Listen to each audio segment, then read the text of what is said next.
Ito yung mga kaani oh. Pag sa taba naman nung kanyang ayun oh. Ay aligihan oh. Magandang hapon sa inyo mga kaani. Ngayon nga pala lulutuin ko na rin aking nahuling kagang ukuray.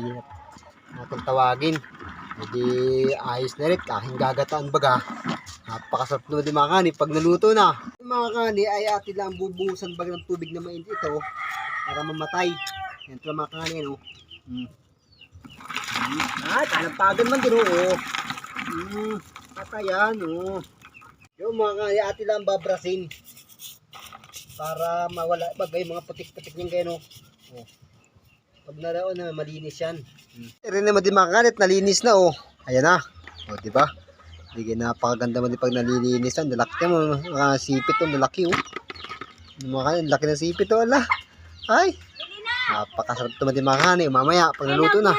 Yung mga kalit, lulutuin ko na rin aking kungo kuray. Magigisa lang tayo sibuyas bawang. Yan. Yan yung baga mga kani, ano ang tawag sa inyo ng ganitong ganitong klaseng alimango.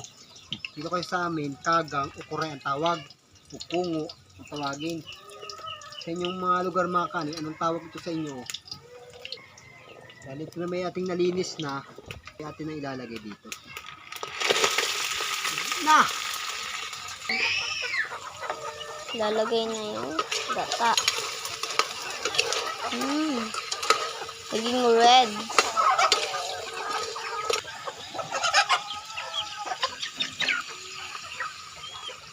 Yan, gata. Yan na. Hindi rin mga kanin na kumulo ay di ayos ito na dumakan.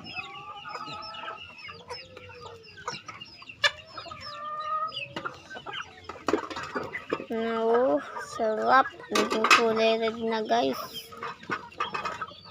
Yum. At pakukuloyin lang yan. At yung pating asin. May lasa. Ayan. At rin naman din mga kanin, naluto na. Ready to kain ito mga kanin ko. Pagsarap ito yung kanin madilaw-dilaw ang sabaw oh. Gawa na sa bantaba kasi ng niring mga kagang na rin oh.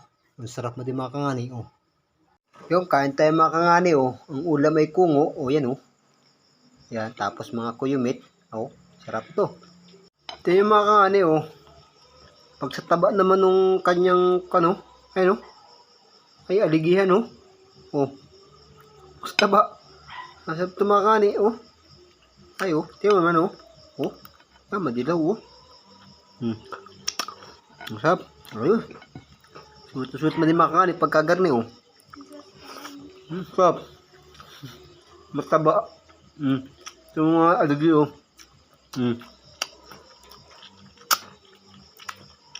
Sarap.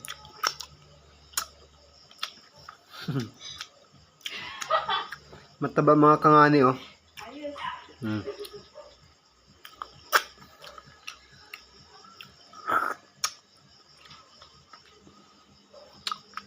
Sarap.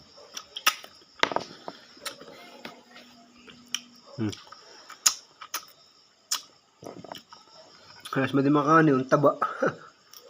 Sulit ang ating nahuli. Masarap. Yan oh. Madilaw to. Hindi kasi babaeng kungo ang ating nakain. Masarap.